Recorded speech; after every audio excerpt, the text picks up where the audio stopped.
ओम नमो भगवते वासुदेवाय। राधे राधे भक्तों। आज हम वैशाख मास के 17वें अध्याय की कथा का श्रवण करेंगे। ऋषि श्रेष्ठ श्रुत कीर्ति जी बोले, हे मिथिलेश, मैंने उत्तम वैशाख मास के समस्त धर्म श्रवण करवाए, जो कि लोक परलोक सर्वत्र अक्षय फलदायी हैं। महाराज मिथिलेश कहने लगे, हे प्रभु, आपके श्रीमुख से निकले परम अद्भुत अमृतमय वचनों का श्रवण लाभ करके मैं ऐसा परितृप्त हुआ हूँ कि मैं अब न तो परमेष्ठय की कामना रखता हूँ और न मोक्ष की कामना रखता हूँ। अतएव कृपा कर भक्ति मुक्ति दोनों को देने वाले परम पावन इस अति उत्तम भगवान विष्णु को पूर्ण प्रसन्न करने वाले इस दिव्य धर्म का सविस्तार वर्णन करने की कृपा करें। राजा के इस प्रिय निवेदन से प्रसन्न होकर श्रुतदेव जी गदगद होकर वैशाख मास के धर्मों का पुनः आगे उल्लेख करने लगे। श्रुतदेव जी ने कहा, हे राजन, मैं पुनः समस्त पापों का नाश करने वाली एक उत्तम कथा का वर्णन करता हूँ। एकाग्रचित होकर श्रवण करो। यह वैशाख धर्म पालन करता ऋषियों द्वारा भाषित है। पंथपुरी के तीर पर एक शंख नाम के अति यशस्वी ब्राह्मण सिंह राशि के बृहस्पति में गोदावरी तट पर पधारे तथा भीमावती नदी के पार जाकर गहन कंठ का कीर्ण गिरिवन में गए। वह वन जल तथा मनुष्यों से पूर्ण रहित था। इस प्रकार के वैशाख सूर्य के ताप से विदग्ध ध्यान काल के समय वह ब्राह्मण एक वृक्ष की छाया में विश्राम करने लगा। उसने सूर्य के समान तेजस्वी प्रकाशवान कुंडलधारी ब्राह्मण को देखते ही बांध लिया तथा उसके कुंडल, जूते, छत्र, रुद्राक्ष की माला एवं कमंडलू इत्यादि सब छीन लिए। पुनः तिरस्कार पूर्वक बोला, जा, चला जा। इस प्रकार वह ब्राह्मण उस दुरात्मा व्याध से मुक्त होकर मार्ग गमन में प्रवृत्त हो गया। मार्ग में सूर्य किरणों से तप्त रेणुका में उस ब्राह्मण के नग्न चरण दग्ध होने लगे। वह वन पेयजल से रहित था। ऐसे कंठ का कीर्ण वन में तृणाच्छादित स्थान पर वह ब्राह्मण बैठ गया तथा तृषा से व्याकुल होकर त्राही त्राही करने लगा। तब उस ब्राह्मण के इन शब्दों को सुनकर वही व्याधा शीघ्र उस ब्राह्मण के पास आया। उसके मन में दया भाव उत्पन्न हो गया। वह व्याधा धर्म विमुख तथा पापरत था, तथापि दया भाव के वशीभूत होकर वह मन में विचरने लगा, मैंने अपने दस्यु कर्मवश दूसरे वन में इसका जो अपहृत कर लिया है, वह सब तो मेरा जातीय धर्म है। तथापि इस ब्राह्मण के वर्तमान कष्ट निवारण हेतु मैं इसे अपने पुराने जूते दे दूंगा। मेरे पैरों में तो नए पदत्राण हैं। मेरे पुराने पदत्राण द्वारा इस ब्राह्मण के चरणों की रक्षा हो जाएगी। मन में इस प्रकार का विचार करके उस व्याध ने अपने पुराने पदत्राण उस ब्राह्मण को दे दिए। इस वैशाख मास में तुमने जो यह पदत्राण दान दिया है, यह तुम्हारा पुण्योदय है। इस प्रकार के दान प्रभाव से विष्णु भगवान दुरात्मा व्याध पर भी प्रसन्न हो जाते हैं। तब यह कथन सुनकर अत्यंत चकित होकर व्याध उस तेजस्वी ब्राह्मण से कहने लगा, हे विप्रदेव, यह तो मैंने आपसे ही प्राप्त वस्तु आपको दी है, इसमें भला मेरा क्या प्रयोजन। हे विप्र, आपने वैशाख मास की प्रशंसा की है तथा कहा है कि इससे हरि भगवान प्रसन्न होंगे, तो कहिए कि यह वैशाख कौन है तथा हरि कौन है। कृपया यह समस्त वृतांत मेरे सम्मुख स्पष्ट करके कहें तथा बताइए कि यह धर्म क्या है तथा इसका फल क्या है। व्याध के निश्चय निवेदन से शंख को प्रसन्नता और संतोष हुआ। इसके पापमय तथा दुर्बुद्धिग्रस्त जीवन के लिए तो यह एक स्वभाव विपरीत व्यवहार है। अन्य धर्मों के पालन करने का पुण्य फल दीर्घ काल में प्राप्त होता है, परंतु वैशाख मास में पालन किए गए धर्म बड़े चमत्कारी है। इसका फल तत्काल प्राप्त होता है। विष्णु को इस उत्तम वैशाख मास के धर्म सर्वाधिक प्रिय है। मात्र इस मास के धर्मों का पालन करने से विष्णु भगवान प्रसन्न होते हैं कि इसके बराबर बड़े यज्ञों, तपों तथा समस्त दानों इत्यादि से भी वे इतने प्रसन्न नहीं होते। हे व्याध, इस पवित्र वैशाख मास में तुमने मुझे शरीर को सुख देने वाली तथा चरणों की रक्षा करने वाली चरण पादुका मुझे दी है। तुम्हें सुख सौभाग्य प्राप्त होगा, तुम्हारा कल्याण होगा। ब्राह्मण शंख जब व्याध से इस प्रकार कह रहे थे, तभी मृत्यु से प्रेरित एक अत्यंत बलशाली व्याधा के वध को उद्यत होकर तथा क्रोधित होकर वे पूर्वक व्याधा की ओर बढ़ते हुए उसे बीच में देव कल्पित नामक हाथी मिल गया। उस गजराज को देखकर सिंह व्याधा को छोड़कर उसे ही मारने का भारी प्रयत्न करने लगा। भयानक रूप से लड़ने के बाद दोनों ही अत्यंत श्रम क्लांत होकर गिर पड़े तथा देर तक पड़े पड़े एक दूसरे की ओर देखते रहे। उस वैशाख मास महात्म की जो कथा ब्राह्मण शंख व्याध को सुना रहे थे, वे इन दोनों ने भी सुन ली। तब पाप मुक्त होते ही दोनों पशु योनि का त्याग कर हाथी और शेर के शरीर से मुक्त होकर दिव्य काया धारण कर स्वर्ग गमन कर गए। वैशाखोक्त धर्मों के उपदेश के उपदेशक शंख जी के मार्ग में आकर व्याध के समीप उन्हें देखकर आदरपूर्वक प्रश्न करने लगा, आप कौन हैं? दिव्य काया धारी सिंह और हाथी के ऐसा प्रश्न करने पर शंख जी ने भी विस्मित होकर उन दोनों के प्रति प्रश्न किया, तुम दोनों कौन हो? अकारण ही वन में क्यों एक दूसरे के प्राण लेने पर कटिबद्ध हो गए थे तथा तुम दोनों ने किस प्रकार शरीर त्याग किया? हे दिव्य कायाधारी निष्पाप आत्माओं, यह समस्त वृत्तांत मेरे सम्मुख विस्तार पूर्वक हो।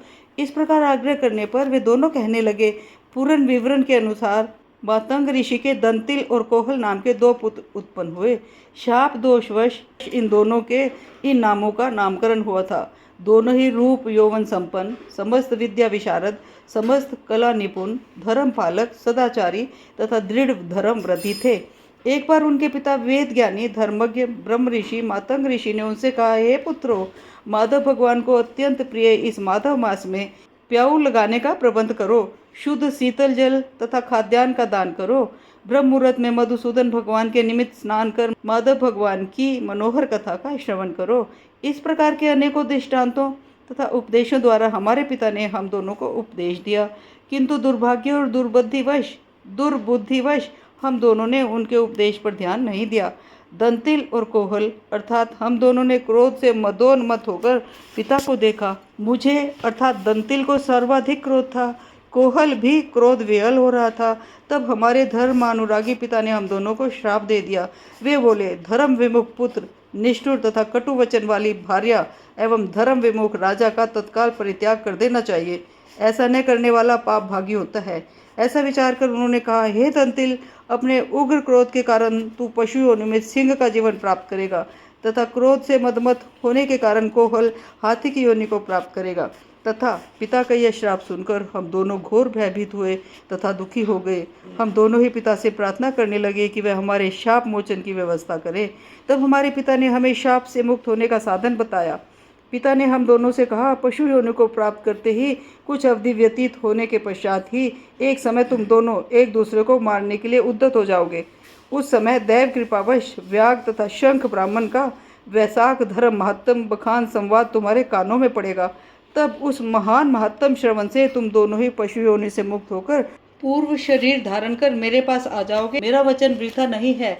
शाप देकर मेरे पिता ने हम दोनों से कहा, तब हमें तत्काल पशु योनि प्राप्त हो गई। परस्पर एक दूसरे का प्राण हनन ही हमारी इच्छा थी। दैववश हमारा यहाँ पे सामना हो गया।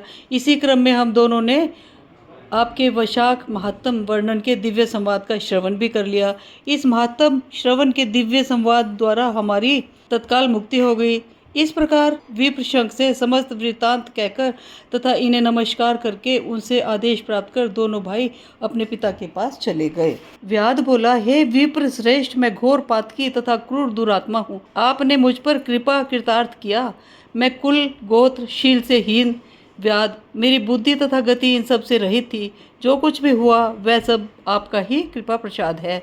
अतएव हे कृपालु, अतः अब आप मुझे ऐसे पापनाशी मंत्रों का उपदेश दीजिए जिनकी कृपा से मुमुक्ष तथा प्रज्ञा चक्षुन सहज ही भव सागर पार कर लेते हैं। महात्मा शंख ने व्याध से कहा, हे व्याध, यदि तुम शांति चाहते हो तो वैशाख मास के धर्मों का पालन करो। ये धर्म बड़े दिव्य स्वरूप तथा भव बंधन मोचक होते हैं। इनकी कृपा से भगवान विष्णु प्रसन्न हो जाते हैं। भगवान विष्णु के माधव मास का जैसे महात्म श्रवण किया है तथा देखा है वह सब आपके सामने वर्णन करूंगा। मुनि की यह बात श्रवण कर व्याध करबद्ध कर निवेदन करने लगा, यहाँ से समीप ही निर्मल सरोवर है। उनके तट पर कैथे के अनेक वृक्ष हैं जो फल भार से नीचे झुके रहते हैं। कुछ दूर चलते ही एक निर्मल सरोवर दृष्टिगोचर हुआ। उसमें चकवा चकवी बगुले तथा राजहंस शोभायमान हो रहे थे। हंस, सारस, कोच इत्यादि जल क्रीड़ा कर रहे थे। पक्षीगण तीव्र कलरव कर रहे थे। बड़ा ही सुखद दृश्य था। तट पर बांस के वृक्षों की शोभा थी। बड़, कंज, कदम्ब, इमली, नीम, पाकर, प्रियाल, चंपा, वकुल, तंग, धात्रीफल, कैथ तथा जामुन आदि के वृक्ष चारों ओर शोभायमान हो रहे थे। वानर, लंगूर आदि छलांग मारने वाले जीव वृक्षों की शाखाओं पर कुलाचे भर रहे थे। विप्र ने यह सरोवर देखा तथा इस रमणीय सरोवर में मध्याह्न काल का स्नान किया तथा वस्त्र परिवर्तन कर मध्याह्न कृत्यों तथा देव पूजन से निवृत्त हो वन फल खाए।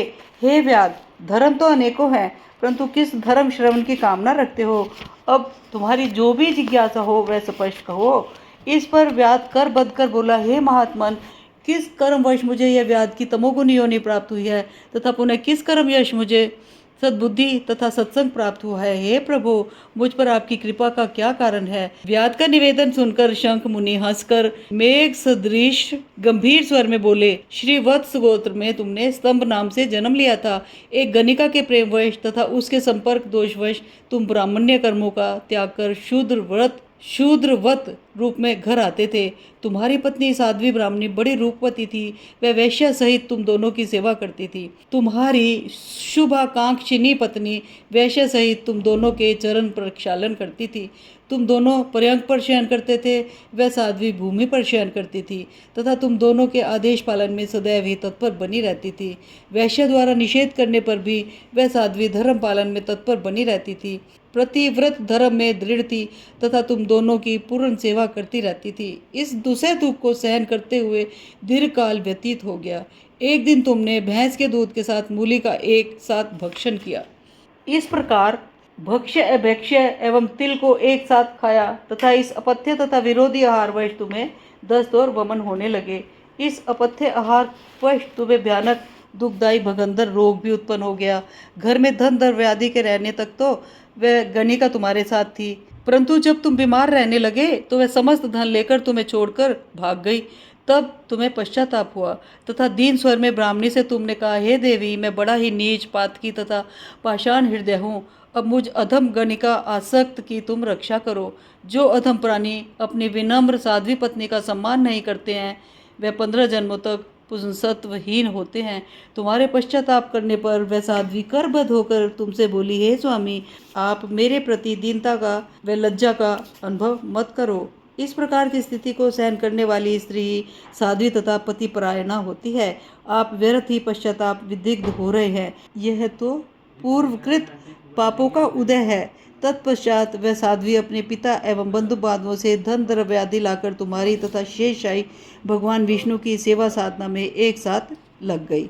वह तुम्हारे मल मूत्र को साफ करती तथा वर्णों के कीटाणुओं को शनय शनय नख से निकालती थी। सेवा धर्म में उसने रात दिन की नींद त्याग दी तथा पति संताप से संतप्त होकर बोली, हे देवगणों, हे पितृगणों, मेरे पति की रक्षा करो। यदि आप मेरे पति को रोग मुक्त पाप मुक्त करोगे तो मैं महादेवी चंडिका रक्त मांस तथा भैंस के दूध में मिश्रित सुंदर खाद्यान्न अर्पित करूंगी तथा विघ्न विनाशक गणपति भगवान की प्रसन्नता हेतु स्वादिष्ट मोदक अर्पित करूंगी तथा 10 शनिवारों का व्रत पालन करूंगी। मिष्ठान तथा घृत का आहार त्याग दूंगी। शरीर पर तेल मर्दन तथा उपटन उपयोग त्याग दूंगी। मेरे स्वामी शतायु हो। इस प्रकार का ही आत्मनिवेदन वह प्रतिदिन करती थी। वैशाख मास की एक संध्या को देवल नामक ऋषि ग्रीष्म दग्ध हो उनके घर पधारे। तब साध्वी कहने लगी, यह वैद्यराज मेरे घर पधारे हैं। इनकी कृपा से मेरे स्वामी रोग मुक्त हो जाएंगे। मैं इनका आतिथ्य सत्कार करूंगी।